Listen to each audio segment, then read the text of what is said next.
Sejam todos muito bem-vindos e muito bem-vindas a mais um episódio do podcast. Hoje nós falaremos de competência, qualificação e empregabilidade. Só relembrando, nós somos um projeto de extensão do programa de mestrado e doutorado em psicologia da Universidade Católica Dom Bosco, que tem por objetivo levar ao mundo do trabalho cases, tendências, inovações e discussões cientificamente realizadas, né?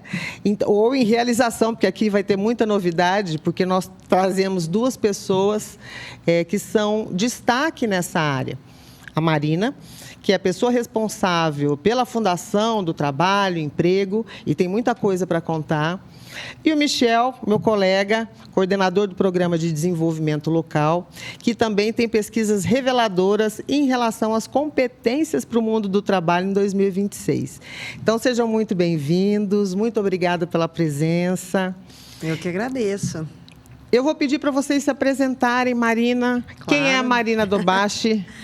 A Marina Dobashi é mãe da Elisa e da Cecília, duas meninas que têm 14 e 15 anos. Vim para Mato Grosso do Sul em 2002, sou veterinária de formação, então eu vim trabalhar em propriedade rural, morava em fazenda, em Rio Brilhante, tocava a parte de pecuária, de suinocultura, né? E aí acabei, nesse inteirinho, conhecendo o meu marido hoje, o André Dobashi, que é agrônomo. Nós estudamos juntos na Exalc, em Piracicaba, uma época no mestrado, e ele me convidou para tentar uma carreira acadêmica. E aí eu fiz uma entrevista na Uniderp, acabei me mudando para Campo Grande, dei aula na Uniderp muitos anos, fui responsável pela formação de centenas e dezenas de veterinários e agrônomos, né? Então, acho que a educação muda o mundo e, através dela, a gente não só abre portas, como janelas e avança, às vezes, sem sair de casa, né? A gente tem a oportunidade de ser completamente diferente do que um dia alguém poderia esperar ser, né? Então, eu gostaria muito que o primeiro pilar de todos os nossos governos fosse a educação. Esse é o meu maior anseio. Estou no Estado, né, na gestão pública, desde que saí, quando a Uniderp passou por um processo de venda, né? Eu optei por não continuar no grupo e aí migrei para o governo do Estado, sendo isso 2009, 2010, e aí fui caminhando até chegar onde eu cheguei, né, há quase 2 anos, na presidência da Fundação Estadual do Trabalho, que nada mais é do que a gente trabalhar a qualificação profissional para os encaminhamentos para o mercado do trabalho, porque são as duas coisas, né? A educação muda o mundo e o trabalho dignifica. Então, sou abençoada por poder conseguir estar nos 2 eixos que eu mais admiro, né? A educação e o trabalho. Poxa, que lindo. E também a gente pode dizer que as empresas, as organizações são espaços educativos, né? Completamente, né? Porque o conhecimento não ocupa espaço, né? Então, quanto mais a gente aprende, mais a gente ensina, né? Então, eu falo que ou mais a gente ensina, mais a gente aprende. Então, é uma via de 2 mãos, é a única conta dentro da matemática que, quando a gente divide, a gente soma. Obrigada, Marina. Michel, quem é o Michel Constantino? Obrigado pelo convite, é uma satisfação estar aqui com você, com a Marina.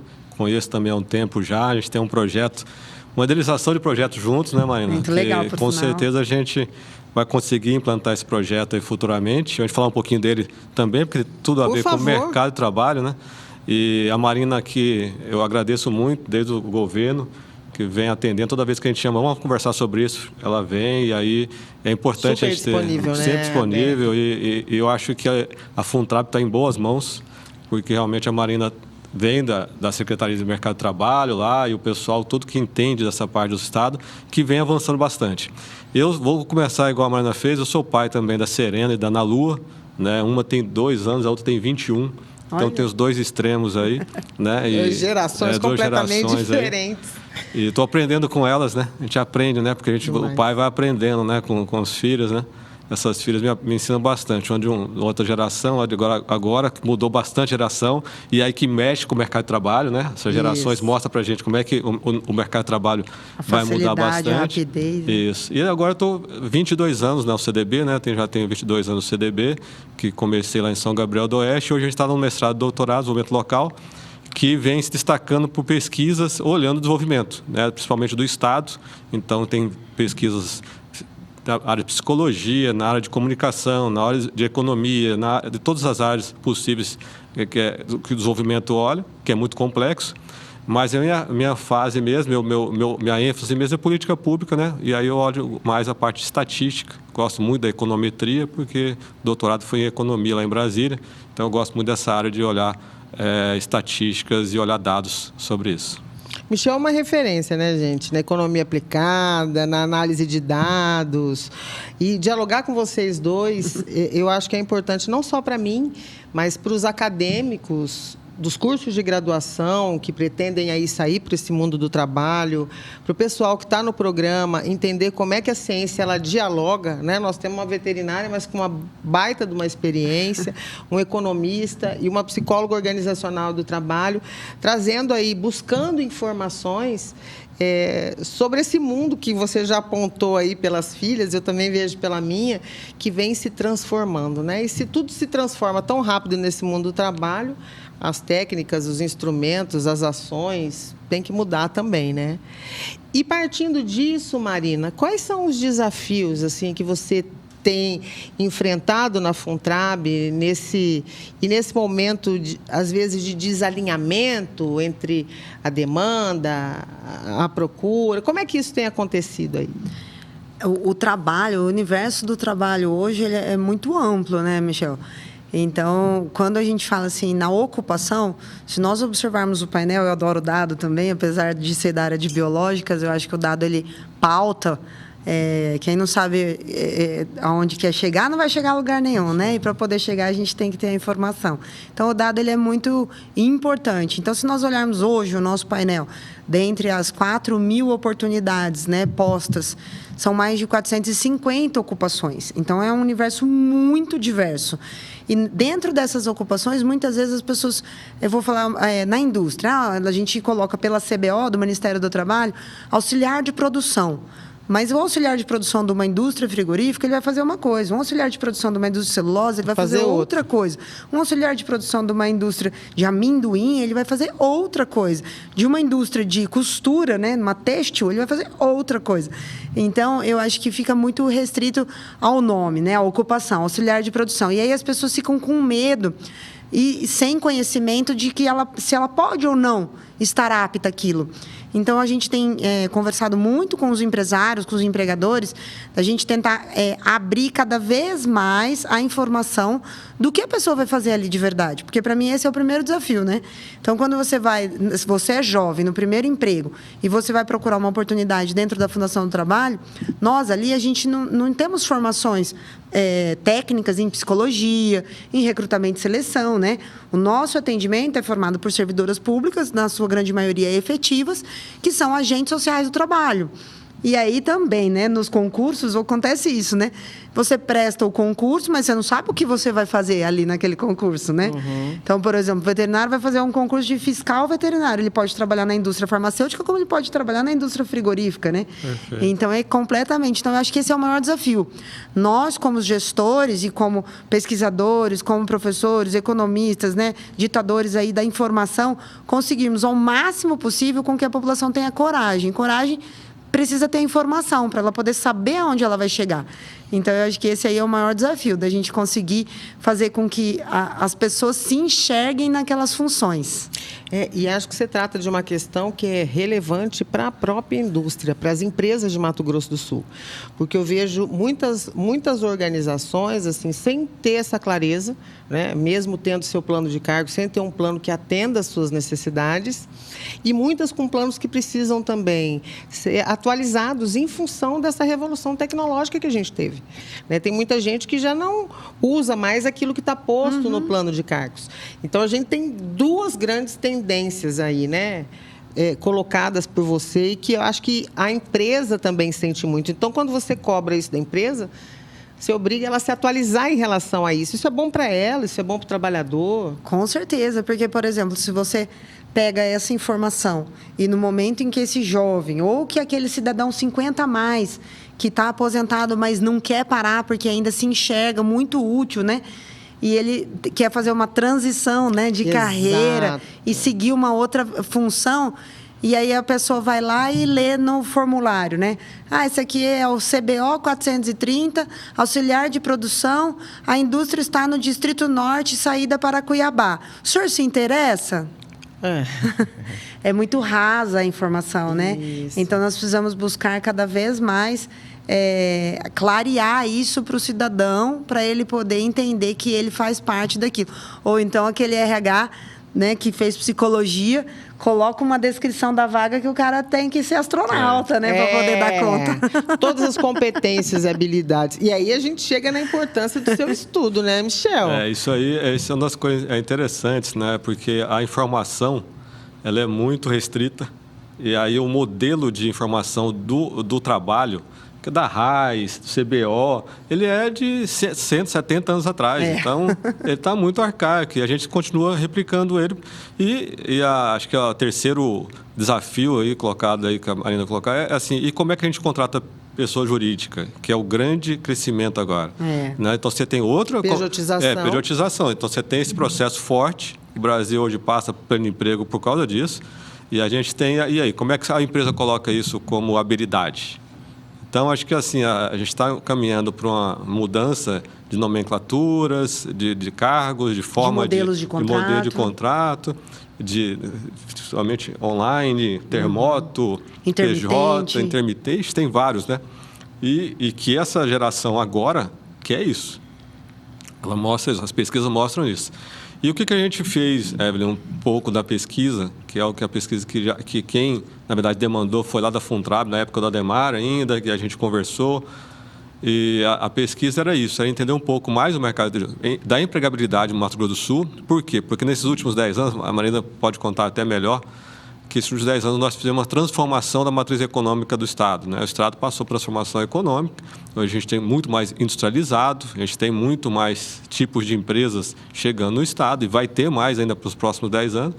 E isso mudou a dinâmica do que a gente pensava que ia funcionar o Estado, a gente mudou a dinâmica. Hoje é um Estado de referência, é um Estado que está crescendo mais do que os outros, é um Estado que está em pleno emprego. E aí, como é que você muda também esse atendimento?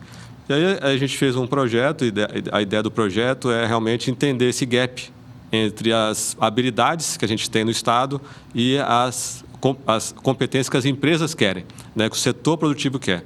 Porque uma coisa é você olhar o mercado que a gente imagina, outra coisa é o que a empresa realmente precisa, e aí ela tem que deixar bem claro isso.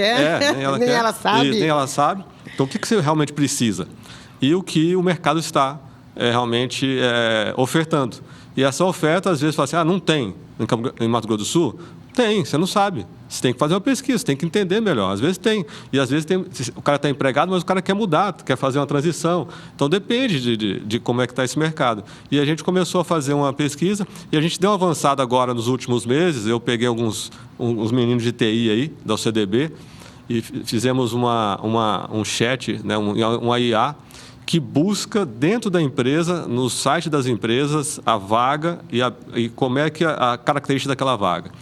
O governo tem um aplicativo maravilhoso, né? Ela vai falar depois com mais cuidado do que eu, né? Que é o MS Qualifica. Aí, né?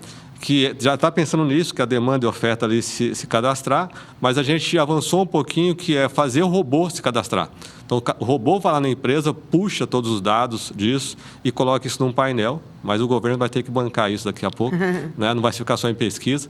E aí, o que ele mostra ali? Na região tal, você tem tantas vagas dessas grandes empresas. A gente pegou mais grandes empresas porque a pequena empresa realmente ela não tem essa informação, né? É difícil ter essa informação. A contratação é mais no boca a boca, né? Do que no painel. Então, a grande está lá, cadastrada no LinkedIn, cadastrada nos outros sites de trabalho e tal. Você pega isso, é aberto, é público. Você consegue colocar um robozinho lá, ela puxa esse dado, só que você tem que organizar tudo isso para sair claro, olha, quais são as habilidades que precisa para essa vaga, né? E aí, vocês falaram, certamente, a gente pega uma vaga no LinkedIn, se a pessoa tiver toda aquela habilidade, meu amigo... Astronauta. É astronauta, ela está na NASA, né? Então, assim, e aí você tem que mostrar bem claro realmente o que tem ali e o que é possibilidade de ter. E esse robô fica atualizando diariamente essas vagas nessas grandes empresas. A gente tem um monte de vagas realmente diferenciadas. Eu lembro na última vez que eu olhei, aqui em Campo Grande tinha 700 vagas e dessas 700, as 400 vagas eram online. de uma empresa de telefonia aí. Vou falar o nome, né? Só se elas pagarem para a gente. De telefonia. O telemarketing. Telemarketing. E aí a gente realmente olha que está mudando. Então, qual que é a habilidade que precisa, como é que se contrata e tal. Então, esse robozinho fica alimentando, né? Então, a gente não espera, como no MS Qualifica, que a empresa entre lá, cadastre, que é uma questão do governo também, a questão de legislação, LGPD. Tem que cadastrar isso. E a pessoa vai lá e se cadastra também com o cargo que ela quer, qual a habilidade dela e tal. No MS Qualifica faz assim. Nesse, o robô já faz esse papel de mostrar a vaga. Eu quero saber, olha, qual que é a vaga? Aí eu entro lá na RAIS, para o outro lado, e vou olhar o que a gente tem de pessoas que estão já na CLT, formado e aí está trabalhando. Então, eu olho qual que é esse perfil e qual é o perfil que estão buscando. E aí eu faço uma análise matemática que fala assim, qual que é o gap que a gente tem no estado, por região, para saber o que está faltando de gente para essas grandes indústrias. E, por outro lado, tem outro projeto, minha ideia é que a gente faça, e pegue alguns alunos, que estude, por exemplo, a trajetória tecnológica das empresas que estão vindo para cá. Por exemplo, a Suzano, né? A Suzano, qual é o nível de automação da Suzano? Para onde que ela está indo? E quanto que ela vai reduzir de emprego e qual tipo de emprego que ela vai ter para o futuro? Porque é isso que é legal, é interessante olhar para o futuro, o que esse mercado está olhando. Então, vai automatizando e vai criando novas vagas. Já não é aquela vaga do operacional, é outra vaga ligada a dados, ligado a química, outras coisas, e aí você muda todo o complexo. Aí a gente precisa, como universidade, como governo, colocar... subsidiar isso, formar cursos para isso, né? E aí a FIEMS está de olho nessa questão. Mas eu quero primeiro fechar com o governo para depois fechar com a FIEMS essa ideia. Mas que fantástico, né? Eu acho que eu teria tantas coisas para comentar em relação a isso. Primeiro, porque realmente a gente reitera aí, né? Nós estamos falando para o acadêmico, que está pensando no seu futuro, no mundo do trabalho, para a empresa, né? Com seus setores de contratação, inclusive com a qualificação e capacitação desse pessoal, né? Que cabe muito bem também vir para o mestrado, né? Para compreender essa lógica. E puxando aqui um pouco para a psicologia, quando você fala da empregabilidade das pessoas, tem um autor, eu não lembro, acho que é Ribeiro, Rodrigues, que ele vai falar que quando o psicólogo vai trabalhar com emprego, desemprego, empregabilidade, ele só consegue atuar se ele dialogar com as ciências sociais, né? Que é tudo isso, quer dizer, vocês deram uma aula, um direcionamento, e aí eu entro... para juntar essas duas coisas e entender, como, por exemplo, quando a Marina fala de transição. Eu tenho batido muito nessa tecla, porque transição é um fenômeno psicossocial. Claro. E todo mundo diz assim, olha, a gente oferece 1000 cursos, a gente dá um monte de oportunidade, ninguém pega. Eu falei, pegar o quê? As pessoas sabem o que elas querem, para onde elas vão, né? Qual orientação, né? Qual orientação, exatamente. Então, assim, e você me dá luz por uma coisa que a gente tem discutido muito, que o Fórum Econômico Mundial, ele bate lá, né? Que nesse ano 87 milhões de postos seriam extintos, mas também 95 novos postos seriam criados com essa tendência tecnológica. Perfeito. Mas para onde a gente vai? Perfeito. E com tudo isso, quais são as competências, os gaps que mais aparecem? Conta para a gente. Então, está muito ligado com... O Fórum colocou uma coisa importante, que é o ranqueamento das habilidades. Né? Isso. Das habilidades. E aí, quando você olha para essas vagas nas grandes indústrias, estou falando em grande indústria, né? É o que está chegando aqui no nosso estado. E aí, olhando para essas grandes indústrias, quando você olha, realmente tem algumas características que são bem importantes ali. Que é a questão, por exemplo, de pensamento analítico. Análise crítica. Análise crítica, né? Tem aquela questão não só da soft skills, né? As pessoas que conseguem se comportar em situações, as pessoas que têm que é mais humana, aquelas soft skills que se espera. Então, tinha muito das hard skills, mas hoje já está misturando as duas, né? Buscando as pessoas mais equilibradas, né? A questão... E aí, quando você olha as vagas... e aí eu falo que às vezes tem um super-homem lá, né? Porque, assim, o astronauta. Você pega o cara que tem habilidade, formação, aí tem algumas habilidades gerais, que é usar algumas tecnologias e tudo mais, mas aí tem algumas questões, por exemplo, que é importante que você tenha conhecimento de software tal, tal e tal. E agora está entrando IA no meio, né? Você já tem conhecimento sobre IA. Então, esse é uma das questões importantes que eu estou olhando pela trajetória das vagas, está mudando. Então, estão buscando pessoas que conheçam de softwares ligada à gestão, ligada à liderança, ligada à organização, que são softwares específicos da empresa. E aí a minha pergunta sempre é assim, será que a gente tem... Eu falo assim, a pessoa que tem essas habilidades todas já estão empregada. Você vai ter que pagar muito mais caro para você tirar esse cara daí. Ou eu duvido que um cara desse venha de outro estado para cá, que tem essa habilidade. Agora, qual que é o salário? A gente não sabe o salário. Tem que ter um salário muito atrativo. Agora, o que está mostrando muito é que você tem que ter muitas habilidades ligadas com os softwares. Então, softwares que vão mudando. E isso mexe muito com essa transição de carreira. Para quem quer fazer transição de carreira, tem que olhar esses softwares novos, né? E agora é IA. E agora é IA, né? Mas os softwares que realmente as empresas estão usando são muito parecidos, né? Então, os softwares ligados com ERP, são softwares ligados com gestão, são muito parecidos. E é isso que eles estão pedindo hoje dessas grandes indústrias. E aí, eu acho que quando você faz essa transição, quem quer fazer essa transição, e aí não é questão de idade só, porque quase falou minha idade. 50 mais? Quase. Nossa, né? E aí, eu falei... Quem quer fazer essa transição tem que olhar para esse software, tem que olhar para essas habilidades ligadas ao software, que não é nem a sua formação, mas sim entender desse software para poder já entrar na empresa qualificada. Eu vou aproveitar dessa necessidade para puxar brasa para a nossa sardinha, contar um pouco sobre os estudos que a gente tem feito. Eu estou com 2 alunos hoje. Um, ele está fazendo a pesquisa de mestrado dele, é sobre atitude frente à IA, autoeficácia tecnológica e engajamento. Então, nós estamos validando esses instrumentos que são de fora, aqui para o país, e a nossa hipótese é que essa atitude frente à IA, que os autores internacionais vão falar que você tem uma atitude positiva ou negativa, e que isso vai facilitar ou dificultar essa correlação, né? Esse estreitamento entre o indivíduo e a própria tecnologia no fazer e no como fazer. Então, a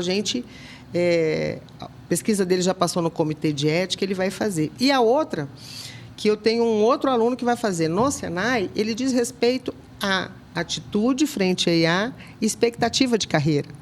Porque isso também pode modificar muito, o que justifica, de novo, né, a orientação e planejamento de carreira anterior a essa formação.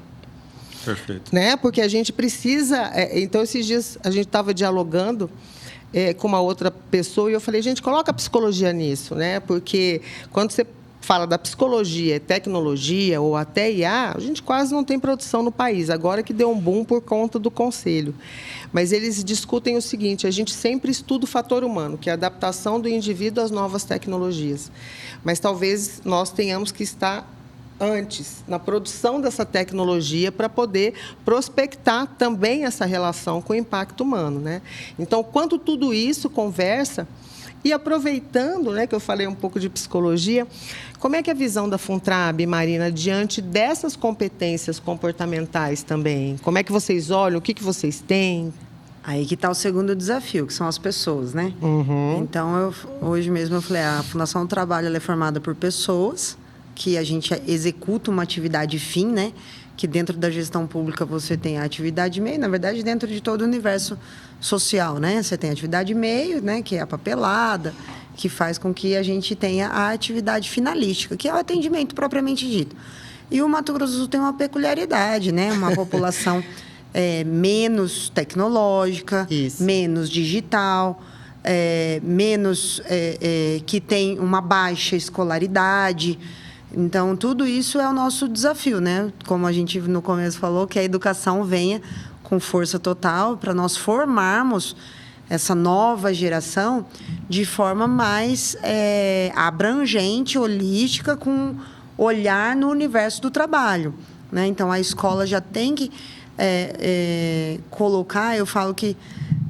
Uma vez o cara falou, mas você está querendo colocar o trabalho infantil? Eu falei, não, eu quero falar de trabalho para um jovem mais jovem e não um jovem do ensino médio. Perfeito. Porque o jovem do ensino médio, né, você que é da área da psicologia, sabe que ele já está com toda a parte social e emocional dele formada, né, com 14, 15 anos. Que geralmente um jovem, da grande maioria que é o ensino público no estado, ele chega lá com seus, às vezes, 15, 16 anos já no primeiro ano do ensino médio.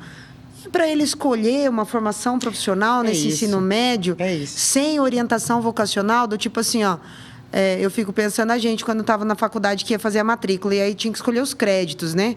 A gente perguntava para o colega da República qual era o crédito mais legal, ou o que era mais fácil, né? Para poder fazer, que era um erro também, né? Mas nós tínhamos, há 20, 30 anos, uma formação de educação muito mais pesada, né? Muito. De professores que nos ensinavam não só o que estava no livro, mas nos ensinavam coisas da vida ali no dia a dia, porque podia, né? Então, ele podia avançar na orientação de professor. E hoje a educação está muito restrita ao livro, né? Você tem que dar o beabá que está aqui na cartilha, não passa disso, porque senão vai te dar problema. Então, o professor sofre com isso até dentro da faculdade, né? Então, por exemplo, nós criávamos vínculo com o professor que muitos anos depois da faculdade você ainda ligava para o professor para pedir aquela mentoria, era uma opinião. Era uma honra. Né? Né? Eu tenho mentores aí que foram meus professores e que eu ligo para eles até hoje, perto dos meus 50 anos, falar, cara, eu tenho que tomar uma decisão, será que eu dou conta? Você acha que eu posso migrar? Eu posso ir para esse lado, né? Do que você me conhece, como que eu posso fazer? E hoje o professor ele passa na vida, né, do aluno e não cria esse vínculo porque não pode mais, porque daí vira assédio, né?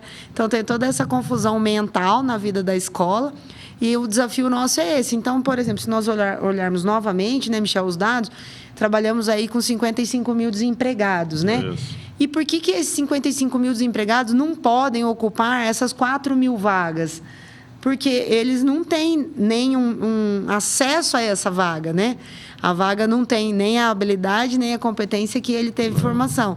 Então, muitas vezes, ele não tem a leitura e a escrita, as 4 operações, e aí ele não consegue avançar para o tipo de vaga que tem. Aí você fala, e os investimentos, né? Nos últimos 10 anos, o Mato Grosso do Sul avançou muito, mudando a sua matriz econômica e migrando para a industrialização.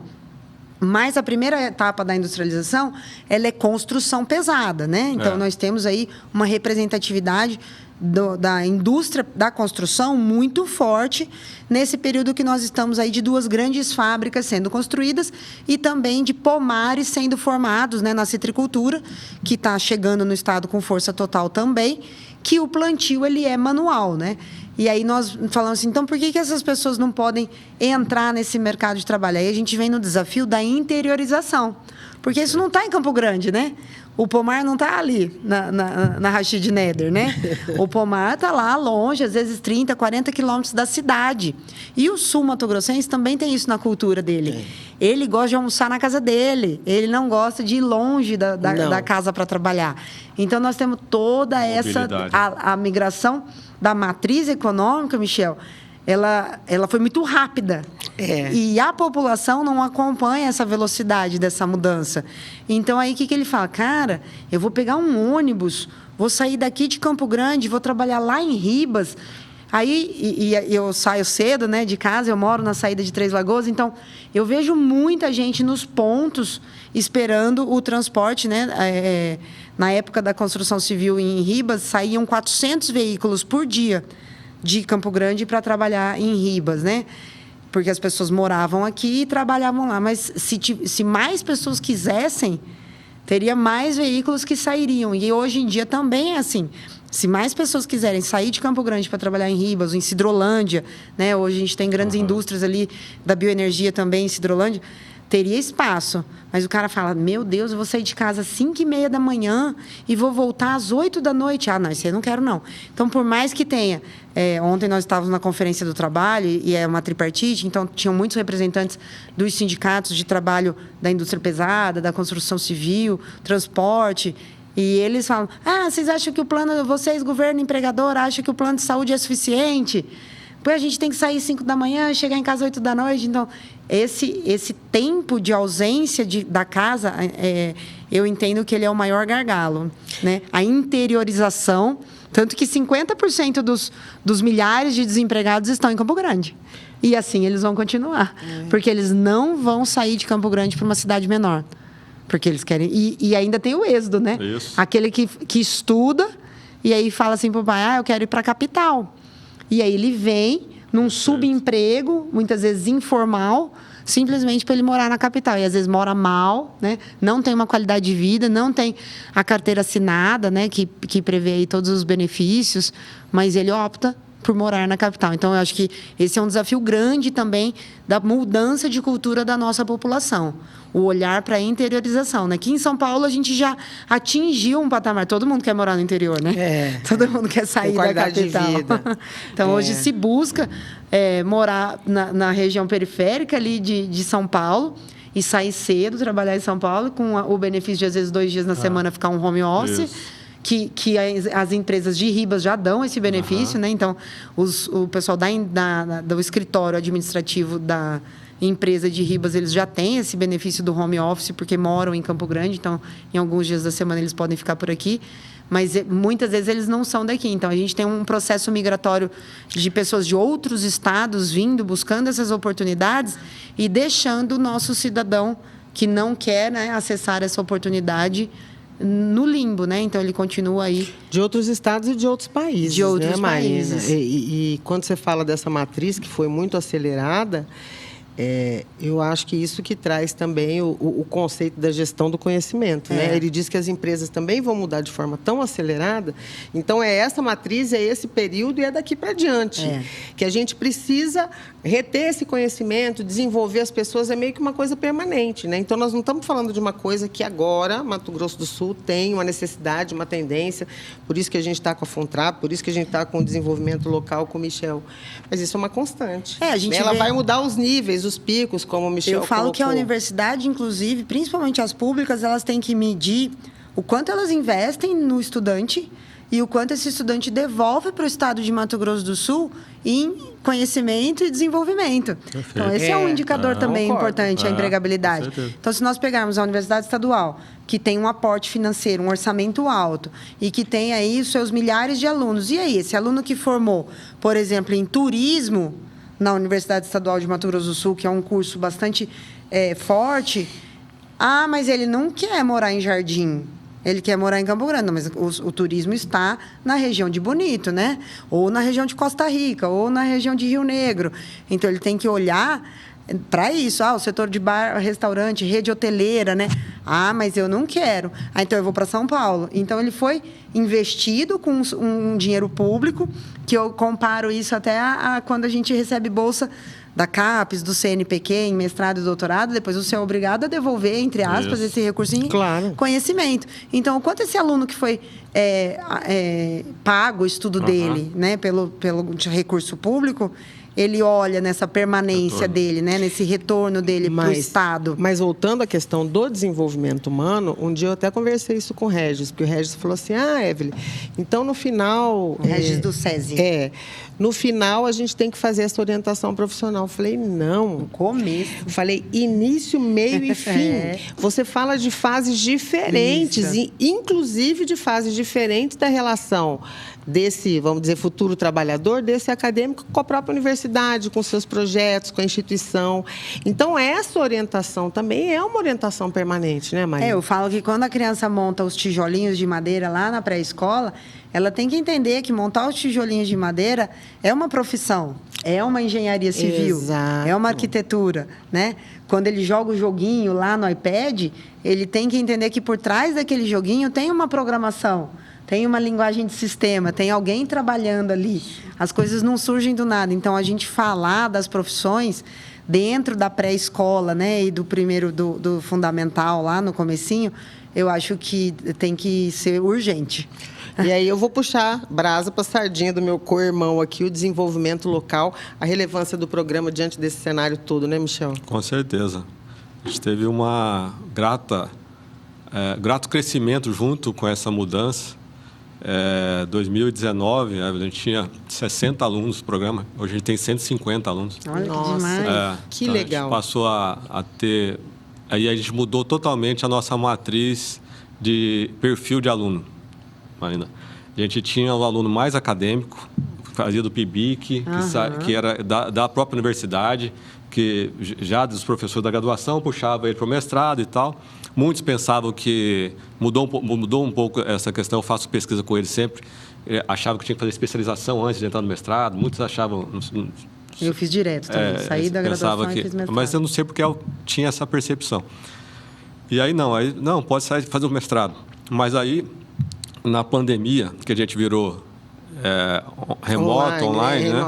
A gente mudou o nosso perfil. Hoje a gente tem 80% de gestores, seja de empresa privada ou pública, né? Hoje a gente tem 20% de secretários de governo fazendo, seja da prefeitura ou do estado fazendo. Que bacana. E a gente tem, a maioria vem com algum tipo de ajuda de custo. Então, os próprios órgãos vêm com alguma ajuda de custo. Então, a gente tem um grupo do estado, que a Escola de Governo colocou aqui só para estudar rota bioceânica. Olha que demais. Então, cada um de uma secretaria para estudar um problema da rota bioceânica. Tem a segurança, tem a saúde ambiental, estudando a rota bioceânica. Então, achei muito interessante isso. Acho que o governo também foi interessante olhar isso. Bem estratégico, né? E aí, agora, a última surpresa foi que agora estamos captando o pessoal da rota dos outros países vindo para cá fazer desenvolvimento local. Que legal. Para estudar a rota bioceânica. Então, o pessoal está estudando. Então, a gente está trazendo também alunos de fora. Está chegando aí mais 4 alunos da Argentina, meninas da Argentina que vão vir fazer o mestrado, que querem estudar a rota a partir da Argentina, mas olhando aqui. Então, isso é interessante. A gente olha essa mudança de matriz. E, dentro disso, já tem o pessoal muito ligado à tecnologia. Então, olha o desenvolvimento, mas olha também essas tendências tecnológicas, tendência de turismo. Então, a rota, o que vai trazer para o Estado, como é que vai mudar essa matriz, esses impactos que vão ter. Então, acho que bem interessante. E nisso tudo, acho que também tem um papel importante da universidade, que, além do mercado de trabalho, é a questão do empreendedor.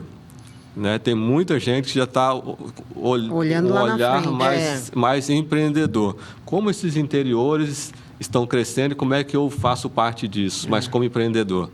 Né? O que eu atendo nessas dores que são várias, né, Marina? O hotel é um nicho que as pessoas, os hotéis de trânsito, né? Isso. Se você e com umas construções secas, rápidas. Isso. Bem modelo americano, né? Isso. A gente foi a Inocência esses dias, a entrada ali já tem e jovens daqui de Campo Grande se associando aí e investindo em rede hoteleira. Isso. Porque ali também vai ser um corredor. Da mesma forma ali que eu estive agora em maio lá em Porto Murtinho para visitar a ponte, né? Fizemos todo um trabalho também com a UEMS de desenvolvimento local ali na rota para o olhar do trabalho, principalmente essa nossa preocupação do que vai aparecer, como que nós podemos atuar ali, porque o maior vai aumentar o fluxo de maneira grandiosa, significativa, né? E essas pessoas vão investir em quê, né? Qual vai ser a profissão que nós temos que criar ali e cuidar, né? Para não virar também só uma questão de prostituição, né? Então,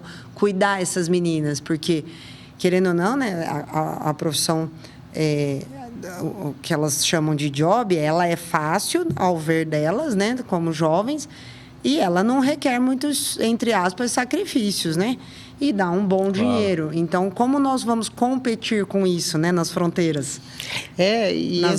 Entre as jovens, principalmente. Eu tenho que fazer um comentário que é assim, o quanto fica evidente pela fala de vocês que um Estado, vamos dizer, pujante, né, com desenvolvimento produtivo, social, econômico e humano, precisa da pesquisa, né? Isso.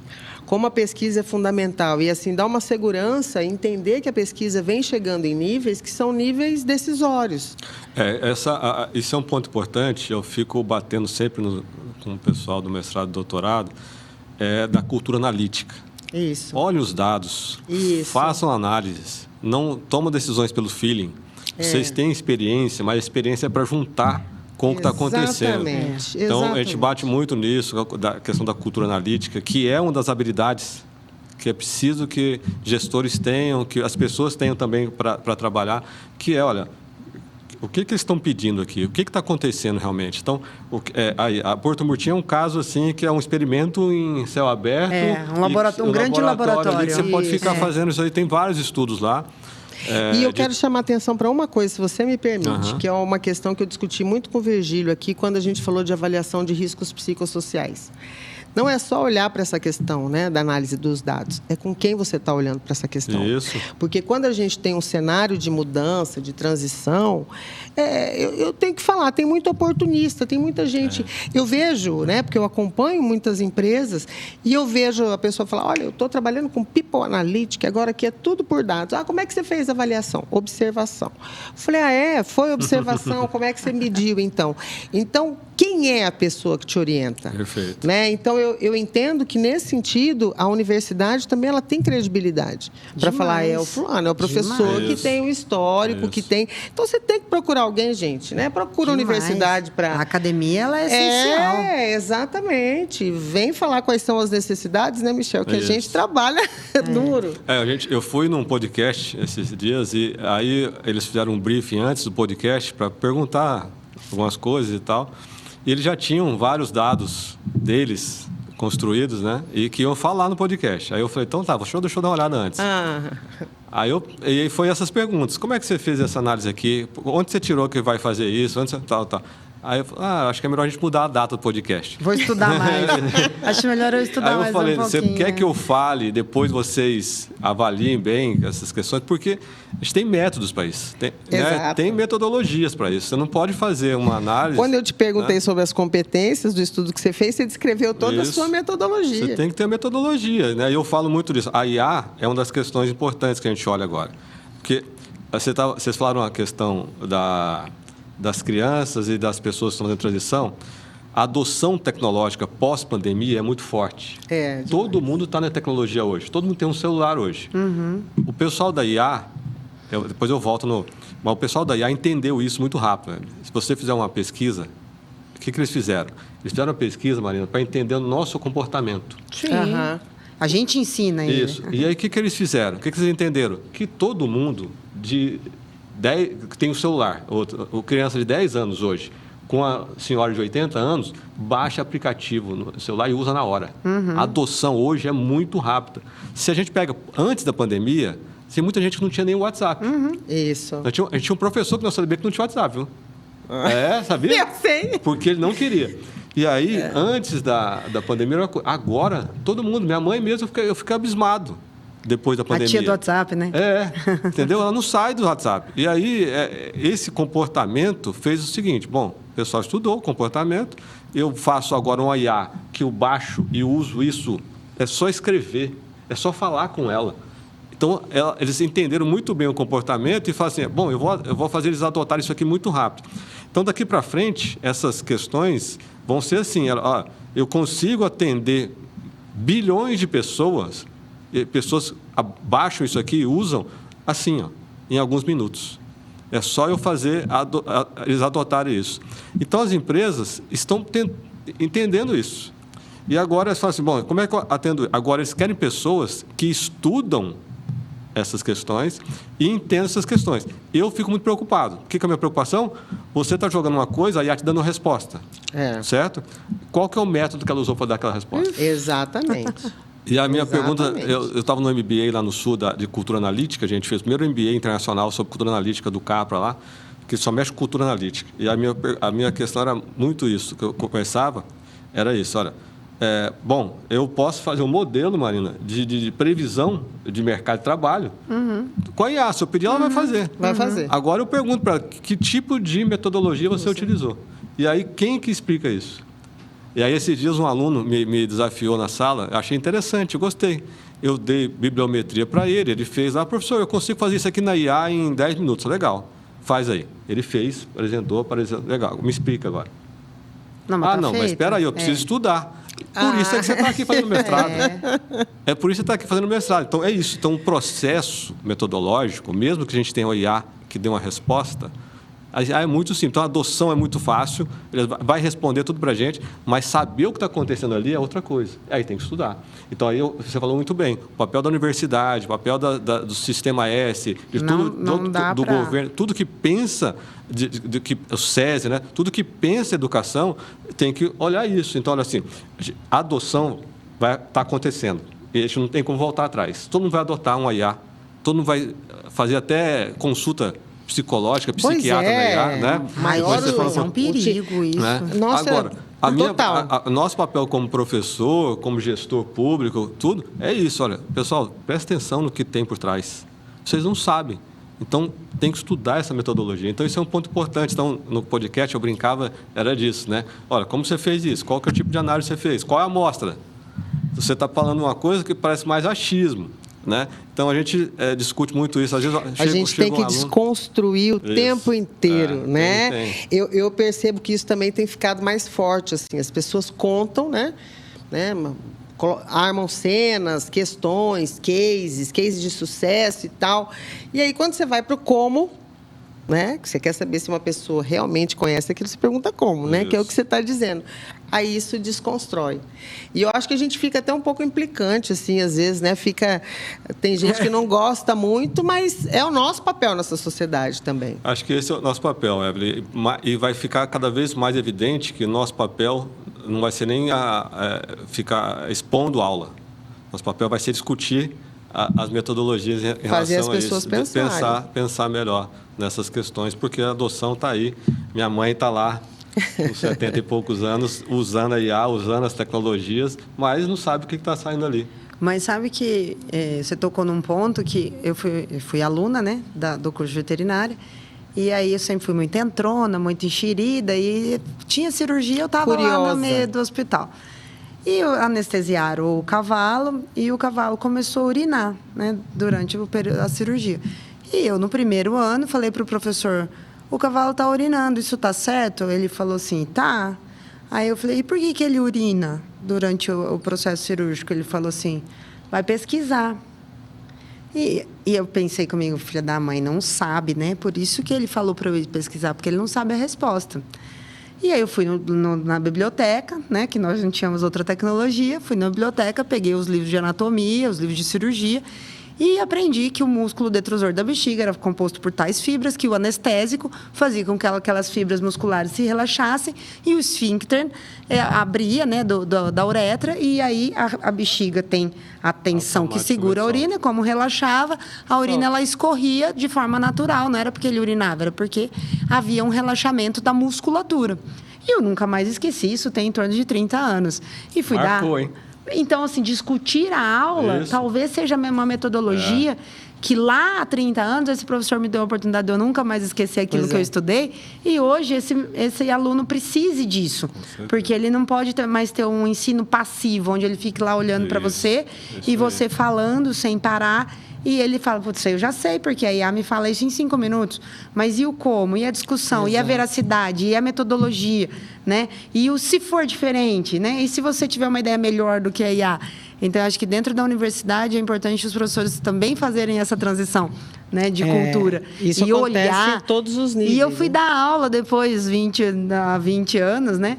E aí eu estava dando aula no Arazarã, e a menina me fez eu dava aula de equinos, e ela me fez uma pergunta. E eu não sabia a resposta.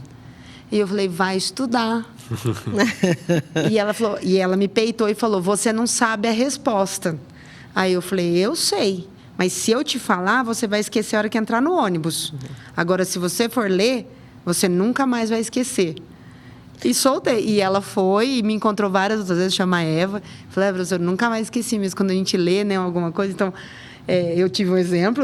Provavelmente o professor também não sabia quando ele me falou. E como que isso marca o professor, né? É uma coisa, assim, que a gente precisa mudar também a nossa didática, né?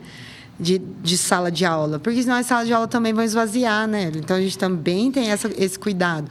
O mestrado, eu estou muito contente que ele está com um grande volume de estudantes, né? De nível, lógico, um nível mais qualificado, superior, né? Gente que já está aplicando, não é mais uma pesquisa básica, praticando aquilo que está aprendendo dentro da universidade de forma a já colocar, né, em ação, que eu acho que é um ponto super positivo. Toda graduação tinha que ter uma aplicabilidade, né? Claro. Para ela ser interessante, porque a gente percebe um esvaziamento da sala de aula, tanto da sala de aula do ensino médio, como da sala do banco das universidades, ainda mais nas pós-graduações, né? E outros países, né, Michel, já passaram por esse esvaziamento, né? A Nova Zelândia, a Austrália, já tiveram aí os seus bancos também das universidades esvaziados e hoje voltaram aí com a facilidade, né, da educação a ter o público de volta. mas a gente precisa reinventar a educação. Eu entendo que para a gente falar de competência, qualificação e empregabilidade, nós falamos de educação, tecnologia, economia, psicologia, né, análise de dados, questões legais, inclusive do direito, quem é, né, dever, a quem cabe fazer. Então, essa é uma discussão muito ampla que a gente poderia ficar aqui um tempão. Mas a gente tem que caminhar. Então, a gente tem que caminhar para o final. Então, de antemão, eu já convido vocês para, numa outra oportunidade, vocês voltarem, né? Porque eu entendo que isso é fundamental que a gente divulgue. Eu fiz um episódio aqui de burnout com um advogado e uma médica psiquiatra. E ela falou um negócio tão interessante que ela falou, isso aqui é de utilidade pública. Então, esse é o nosso objetivo. Não adianta a gente também produzir o conhecimento e esse conhecimento ficar aqui para a gente, né? Ele tem que ser propagado, ele tem que ser divulgado. E uma outra coisa, as pessoas daqui conhecem a realidade, né? E eu acho que o CDB também tem essa característica de ter profissionais que são atuantes no mercado. Agora, para encerrar, eu vou pedir para vocês dois. Qual a mensagem que vocês deixariam, né, para o nosso ouvinte, para o nosso telespectador, para aquele que é acadêmico, para aquele que é trabalhador, para o próprio empresário, né? Qual seria a mensagem de vocês, a mensagem final, uma orientação? Eu vou vender a minha lojinha, né? A Fundação do Trabalho, ela é uma agência pública de emprego. O serviço que ela presta é gratuito, né? Lógico que ela já é paga por todos os tributos arrecadados, né, via Receita Estadual. Nós também aplicamos recursos do Fundo de Amparo ao Trabalhador, que é um recurso federal, que trabalha em 4 eixos, né? Observatório, dados e estatística. Isso. Nós temos também o fomento para a geração de renda, economia criativa, a economia circular. Nós trabalhamos com a gestão e manutenção da rede Cine, que é o Sistema Nacional de Emprego, e a qualificação profissional. E hoje, a gente não faz nada disso, né, nenhum dos 4 eixos, se a gente não tiver tanto o recurso federal como o estadual, para poder prover o serviço público gratuito para toda a população. Então, acreditem no nosso trabalho, tanto o empresário como o trabalhador. A gente faz todos os estudos, né? Hoje a gente conseguiu consolidar o observatório, então nosso projeto está muito próximo aí da gente conseguir fazer ele acontecer, porque o observatório ele é um ponto de partida. Por exemplo, quando a gente vai falar em qualificação profissional, a gente não pode simplesmente olhar no catálogo de cursos de qualificação profissional, de carga horária ou de conteúdo programático e aleatoriamente escolher aqueles cursos para aquele município. Isso. Nós temos que olhar a matriz econômica, as ocupações abertas. Às vezes, o conteúdo programático daquele curso que tem na prateleira de um contratado não está mais de acordo com a realidade das competências e habilidades. Então, atualizar também os projetos pedagógicos, né? Junto com os sistemas. Aí a gente tem trabalhado muito nesse sentido. Então, meu recado é: usem a Fundação do Trabalho. Nós estamos presentes em 35 municípios do estado. Temos aí quase 300 servidores aptos a atendê-los e executar aí o processo de recrutamento, seleção, empregabilidade, qualificação profissional e dados. Nós soltamos aí junto com a assessoria de dados e estatísticas da Semadesc, semanal, mensal, quinzenal, todos os boletins aí que são também utilizados por vários outros órgãos, né, que utilizam aí os nossos dados. Você vai falar do MS Qualifica? O MS Qualifica, vou. A gente lançou uma plataforma, ela é da Semadesc, né? Isso. A gente estava lá na época e a plataforma ela é uma plataforma online, ela está com um BI bem legal que você precisava ter acesso. Eu vi lá. Ela é uma plataforma online. Ela não substitui o Sistema Nacional de Emprego. A gente fez um espelho do Sistema Nacional de Emprego, porque ele não é online, para facilitar principalmente esses estudantes de graduação e pós-graduação que queiram acessar as vagas, mas não se sentem confortáveis em ir até uma casa do trabalhador, porque talvez ela ainda seja muito etiquetada com um nível de vaga rasa. E não, hoje nós temos vaga para fisioterapeuta, farmacêutico, engenheiro, uma proposta advogado. Né? Exatamente, né? Ela é para todos. Mas a plataforma ela vem com esse viés, né, de facilitar esse nível um pouco mais tecnológico que a gente tem aí no mercado de trabalho, né, de candidatos. E o que me assustou nela ontem, né, ela está com 108 mil CPFs, então a gente está com um número grande já de pessoas que buscam a oportunidade, e eu tenho mais de 1.000 vagas dentro dela. E aí eu fui no BI e um número que me assustou é que dos 100% que se candidataram a uma vaga, 66% ou nem procuraram a empresa ou marcaram a entrevista e não compareceram. Então, 33% marcou a entrevista e não compareceu e 33% nem sequer procurou a empresa. Mas isso é antigo, viu? Eu lembro que eu tive uma estagiária lá que fez exatamente esse estudo. Então, assim, as pessoas não esse chegavam. É o primeiro mata-burro que a gente tem entre a vaga e o candidato, né? Esse medo dele ligar na empresa, né? Dele quebrar esse paradigma dele, falar, não, mas eu posso, eu tenho esse direito, né? Não vai ser muito audacioso da minha parte, eu tenho competência para falar com alguém. Então, essa autonomia, né, do candidato fazer essa autorregulação, né, para as atividades. E o outro é o descompromisso, que vai onde o Michel falou das soft skills, né? Que é o maior gargalo do mundo, né? Não é peculiar do Brasil, muito menos do Mato Grosso do Sul, que é a falta de compromisso, né? Então, a gente tem dados que nós conseguíamos um tempo de permanência de uma carteira de trabalho assinada de 15 meses, hoje é 10. E aí foi engraçado que eu troquei uma ideia com um jovem no supermercado, não sei se vocês já repararam, depois que eu entrei na área do trabalho, eu fiquei psíquica de olhar em volta, né, e olhar o mercado de trabalho prático. E a gente vai no mercado próximo à nossa residência, são mercadinhos pequenos, e que a gente chamava o açougueiro pelo nome, a moça da padaria, né?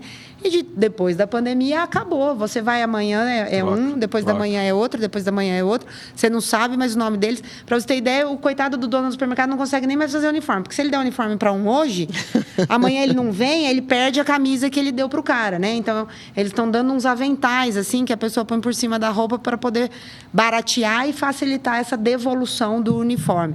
Enfim, aí um dia eu falei... Tinha um rapazinho que eu gostava, né? Simpático, eu sempre trocava ideia com ele. Aí eu falei para o outro, cadê o fulano no caixa? Ah, saiu ontem, foi o último dia dele. Falei, meu Deus, mas ele acabou de entrar. Aí eles têm uma liberdade, assim, né? Ele falou, tá louca? Ele entrou há 10 meses. Tá no tempo limite, né? Aí eu falei assim... Mas 10 meses não deu nem para tirar férias. Ele falou, então, aí que é bom, porque a gente recebe as férias e o 13º e fica lá, descansando. Tá. Então, eles já têm em mente isso, que eles vão trabalhar 10, 11 meses, eles recebem um aporte de indenização. Eles não têm direito ao seguro-desemprego nesse período, né? Porque eles não completam os 12. Mas eles ficam ali 2, 3 meses meio fazendo biquinho e tal, aí eles vão para outro trabalho. Então, isso é muito ruim, porque eles não pensam na carreira, na progressão. Exato. Na trajetória. Na trajetória. Então, eu acho que isso que também a universidade tem um papel fundamental, né? Concordo. Hoje eu li que uma mulher que começou lá no chão de fábrica, na Nestlé, ela foi hoje nomeada diretora da linha de chocolate. E a primeira mulher diretora da linha chocolate, né? Uma moça nova, tem uns 40 e poucos anos, tem 16 anos de Nestlé. E ela falou assim, eu sabia que eu ia chegar aqui. E eu trilhei a minha carreira para ser diretora. Então, eu estou pronta, né? E eu falei isso para o governador, quando eu pedi para ele me dar um voto de confiança e me dar um cargo de alto escalão. Eu falei, eu estou pronta, eu estou há 14 anos me preparando, pode confiar em mim. Então, eu estava há 14 anos no Estado e eu queria alçar novos voos, né? Que não assessoria. Então, ele me permitiu e eu estou há 1 ano e meio ali e acredito que eu esteja indo bem. Parabéns, né? Parabéns. E você, Michel? Marina é orgulho, nossa. Obrigada. Então, acho que o recado que a gente tem, né, vai voltar um pouco nessa questão, né, como professor, como pesquisador, é a questão da cultura analítica, as pessoas realmente se preocuparem, né, realmente em olhar as informações, em tentar entender as coisas para tomar decisões, né? Entender realmente, buscar referências para tomar decisões, né? A gente sabe que tem muito youtuber aí que é bem mais bonito que a gente, muito mais simpático, né? O Felca nem é tão bonito. Pois é, mas foi importante, né? Mas a questão é que a gente tem que realmente... esse mercado, Marina, tem a gente tem que aprender agora com os filhos, né? Tem essa transição dessa geração, acho que a Evelyn pode falar melhor do que eu sobre isso. Essa transição de geração vai ter, não é só no Brasil, essa questão da rotatividade. É a transição da geração. A geração tem acelerada, né, que não gosta de muita coisa monótona, quer mudar. E é uma questão em relação à indústria, porque a literatura vai dizer assim que eles não vão ficar em lugares que não sejam diversos e flexíveis. Isso, é o que a literatura aponta. Isso. E tem outro lado desse mundo imaginário do trabalho, que não é tudo que a gente imagina, né? Que é uma empresa Google, né? Você vai chegar lá, tá tudo descolado, aquela coisa toda. O pessoal imagina isso, né? O jovem imagina isso. Vai ter uma máquina de refrigerante, uma mesa de ping-pong. Vai ter essas coisas. Não é isso o trabalho, né? O trabalho é diferente e a gente tem que mostrar realmente a realidade para essas questões. As pesquisas mostram essas mudanças tecnológicas, essas trajetórias tecnológicas, que aí mexe com comportamento, isso, mexe demais. Com tudo, né? Com tudo. Isso vai acelerando as pessoas, vão ficando mais ansiosas e tal, aquela coisa toda. O nosso papel é isso, é trazer verdade para os dados e verdade para as questões que vêm para frente. Né? Olha, como é que está aí para frente isso aí? Mas a gente tem também uma parte conservadora importante, né? Que, a verdade, para mim, a construção está toda na família. Porque a família está ali tentando... e aí eu lá de casa, né, meu pai e minha mãe, sempre tentavam de um jeito, né? E a gente vai modificando aquelas coisas ali e tal. Mas a família tem esse ambiente para poder... Olha, é importante você ter respeito, é importante você manter os valores da empresa, ver que se a empresa também tem valores, olhar essas coisas todas. Então, hoje a gente tem essa mudança. Um dos pontos também importantes é que a gente tem um grupo de pessoas que realmente tem uma questão cultural que impacta bastante. Uma das coisas foi, a Marina falou, vocês falaram, que a questão tem um dado que mostra isso, a questão da distância do trabalho. As pessoas ainda acham que vai arrumar um trabalho pertinho de casa, aquela coisa toda, quer ficar lá e tal. Isso é uma besteira hoje em dia. Hoje em dia a mobilidade está muito grande, né? Então você até muda de casa para ficar perto do trabalho, né? Quem quer ficar mais tempo do trabalho, né? Então você tem essa mobilidade. Só que, para mim, o desafio maior dessa geração e para frente é o mercado de trabalho. Também acho. Porque, para mim, a tecnologia avança, você compra, você adapta, você organiza. Estrutura, você tem várias outras questões. Contratar, você também faz isso. Agora, saber que existe uma geração de dinossauro que entrou na tecnologia, como eu, que passou da parte analógica para a parte digital e está ali no meio do caminho, que é a nossa geração de 50 aí, é essa geração que está no mercado de trabalho, mas tem uma geração que não passou pela analógica, já está só no digital, que não vai nem mais entrar num banco para fazer um depósito, que não vai ligar mais de telefone, que eles não ligam mais de telefone. Então, nem atende ligação. Nem atende ligação mais, dá uma raiva danada. Né? Então, essa questão, essas duas gerações, ao mesmo tempo, elas têm um conflito, e a empresa tem que ter pessoas que gerem essas questões. Então, isso para mim é o maior desafio, realmente entender essas questões. E para o lado da educação nossa, né, das universidades e dos outros entes que fazem educação, outro desafio, que é ser rápido para poder atender essas questões, essas mudanças. O cara que acha que o professor tem que ficar na universidade 24 horas para atender aluno e o aluno não quer ficar aqui, né? É a mesma coisa da empresa que o cara fica 8 horas ou vai para Ribas e fica a semana inteira sem a família, não vai atender. Esses caras não vão ficar. Eles querem ter uma dinâmica diferente de comportamento e aí é um grande desafio para lideranças. Exatamente. Porque eu acho que, para mim, hoje, o que falta nas empresas são lideranças que entendam essas diferenças. As dinâmicas. Dinâmicas de idade, dinâmicas de comportamento. Nós até colocamos um artigo na revista Interações que eu coloquei lá, liderança sustentável, né? Que é o que... É essa liderança. Consegue entender que é a liderança que olha para essa questão, que olha para a saúde mental, que olha para o meio ambiente... E que olha para a produtividade. Mas, assim, eu preciso desse líder. É exatamente isso que a gente colocou. E, assim, concordo em gênero, número e grau, né? O que você falou, a gente nunca teve tantas gerações distintas num ambiente de trabalho. Então, a gestão de gerações ela é fundamental. Você tem o Baby Boomer, o X, o Y, o Z e agora o Alpha. Então, assim, você tem todas as gerações e o que caracteriza, o que diferencia uma geração da outra? Personalidade. É exatamente isso. A gente não tem um consenso aí sobre as datas, mas esse consenso da personalidade existe. Então, a gente precisa se voltar para isso. E quando você fala da família, eu ia dizer, quando a Marina colocou, O ser humano, ele tem 3 grandes socializações na vida. Primeiro é a família, segundo é a escola, e terceiro é o trabalho. Né? Então, realmente, esse trabalho, que todo mundo acha que é o tal do tripalium ainda, né? Instrumento de sofrimento, tem vida no trabalho, tem prazer no trabalho, claro. Tem satisfação no trabalho, você tem vínculo no trabalho. Agora, a gente entende aqui, conversando, né, com o Michel e com a Marina, que não é uma coisa só que resolve, não é só isso, não é só aquilo, ou não é atribuição minha ou sua, enfim. É uma rede que a gente vem montando, vem trabalhando, cada um com seu expertise, né, e fazendo essas conexões para fazer com que esse Estado tenha mais desenvolvimento produtivo, social, econômico e humano. E prospere. E a política pública é a responsável por isso, entender essas mudanças aí para poder tomar essas decisões melhores. Então, isso é importante. Então, acho que todo esse conjunto de coisas, para mim, é o maior desafio.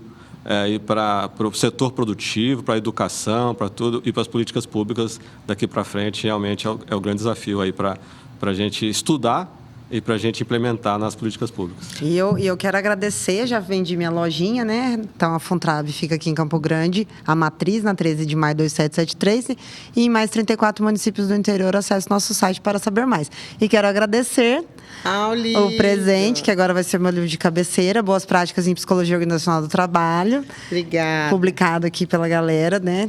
E vamos estudar cada dia mais, porque o conhecimento não ocupa espaço. Gente, muito obrigada a vocês dois. Vocês vão ter que voltar, vocês sabem, né? Porque isso aqui não foi suficiente. Esse momento foi pouco para o tanto de coisa que a gente tem que falar. Mas eu quero agradecer a disponibilidade, a confiança, a parceria, Michel. E para vocês que estão nos acompanhando, obrigada por estarem até agora nos ouvindo, nos vendo. E fiquem ligados que outros episódios vêm aí pela frente. Estou pedindo a ajuda do Michel. Obrigada.